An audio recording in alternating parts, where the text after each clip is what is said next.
This is an audiobook for Louise and Evelyn by Ricky Gervais that Alwyn is recording for them. Flanimals by Ricky Gervais. A coddle flop. Sturtles around absorbing stains and puddles. Its only defense is to flip over to protect its soft top. Unfortunately, its bottom is equally soft and is instantly squashed if trodden on. A planglottis. Born without feet, it swallows its hands to walk on to find food. Obviously, when it finds food, it can't eat it because its mouth is full. A Mernimbler. Grunting Flumpamorphous. Mernimblers live on honey water and the softer bits of clouds. They stay this way for some time, then turn into adults when someone says, "Oh, look at those cute Mernimblers. I think I'll stroke one."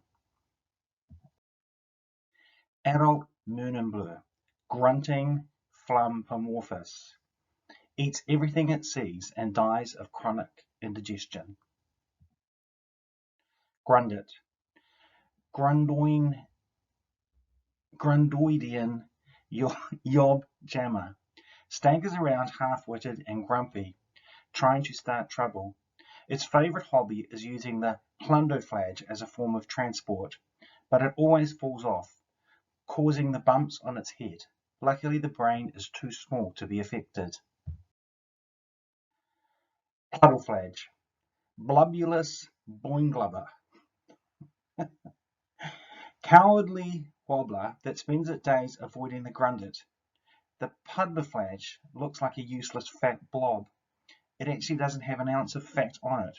It's water retention. In fact, it's nearly 100% water, sort of like filling a balloon from a tap. Baby puddleflage can be used as water bombs.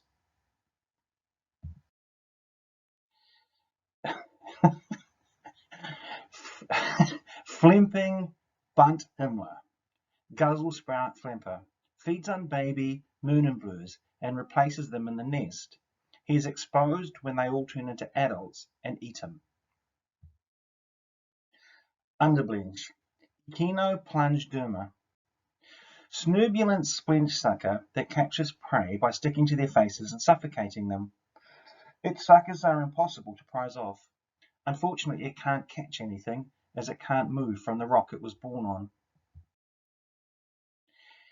Blunging, Himberfoid stritchhopper, Hamble springs around happily caring for its young.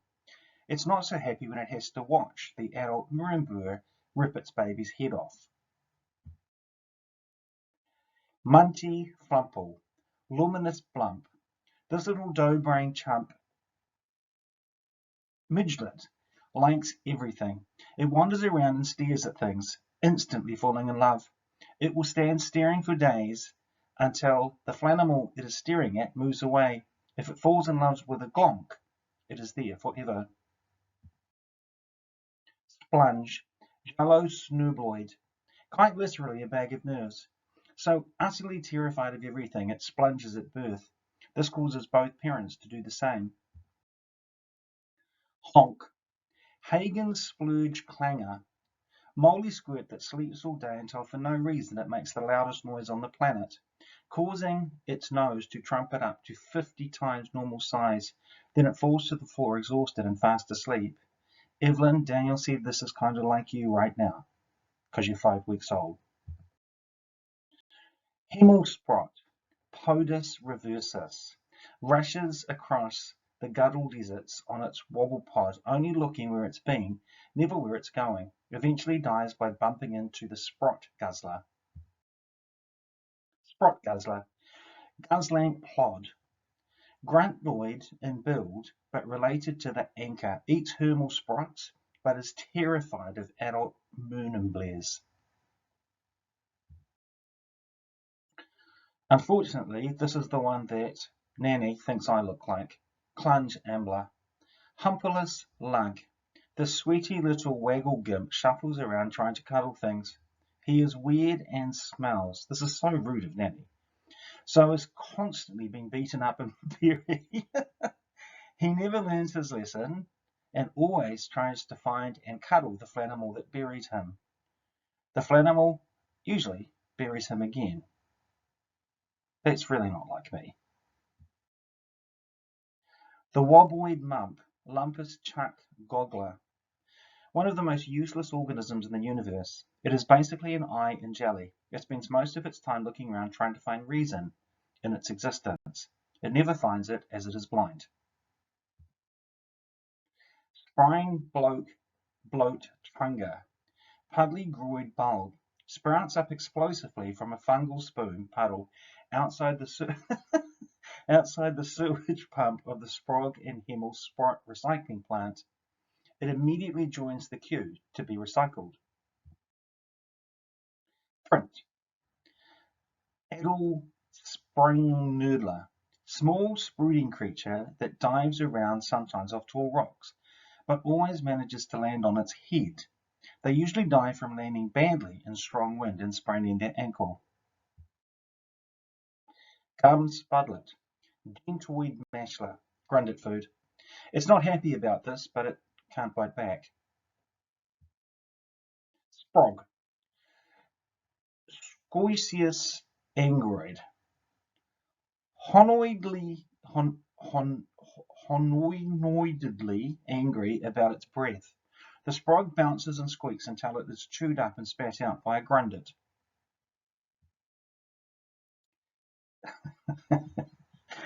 Munchfuddler.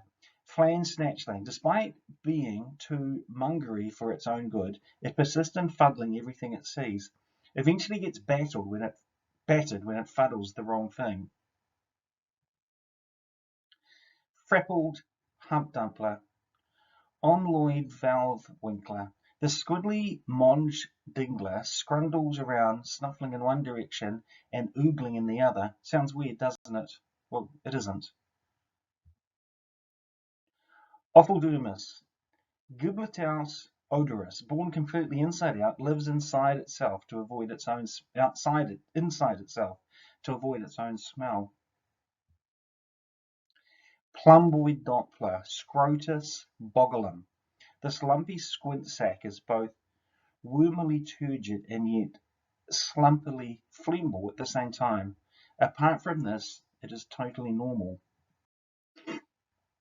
Blimble Sprent. Cluckoid Scrambler. This creature sprints around blimbly in every direction, always avoiding its destination. After it's been around in circles for many miles, it dies from exhaustion in the exact place it started. Glonk, glonk. Does absolutely nothing and dies. Flimping Bunt Himmler in Mernimbler's nest. Baby Mernimbler halfway through transformation. This one's too small for me to read, but I think the baby Mernimbler is now getting the thing that was in its nest. Grundit kicking a gum spudlet. Grundit about to ride Puddleflage. The Puddleflage hates being ridden by the Grundit. That's why the Grundit does it. If the Grundit jumping on the Puddleflage is too big for it, the pressure can pop the Puddleflage's eye out. The furthest the pair has popped out is 19 feet. The Puddleflage couldn't pick them up as it couldn't see them. A herd of blunging. I think they sort of look like Nanny, really. Plunge Ambler being attacked by a gang of Sprogs. No reason for this, they're just vicious.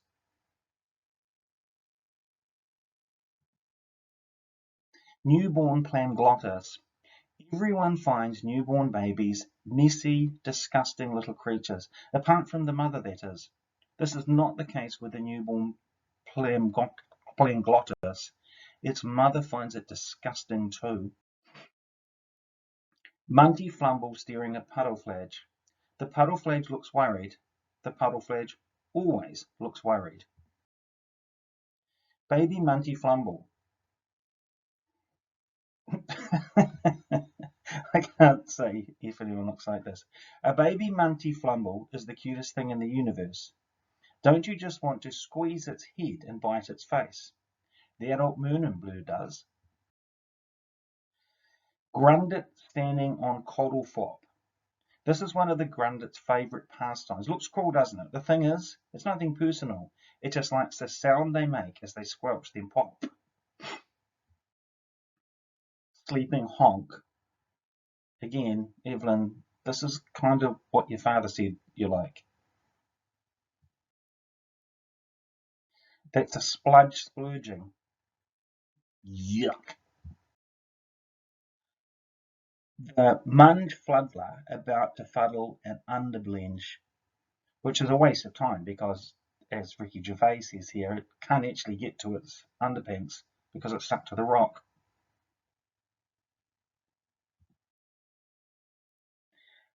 A Sprog and Thermal Sprot recycling plant.